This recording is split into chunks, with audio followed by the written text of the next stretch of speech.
tapusin. Mainom ako. Uminom ka na. Ay, Ginoo. Ay bulaklak galing sa kasal ni Madam Ten Gibbs.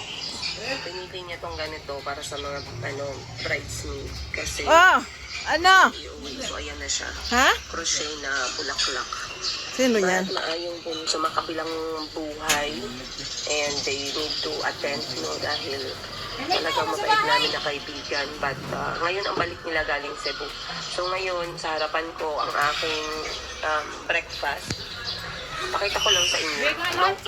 Low-key galing sa ref ng kapatid ko.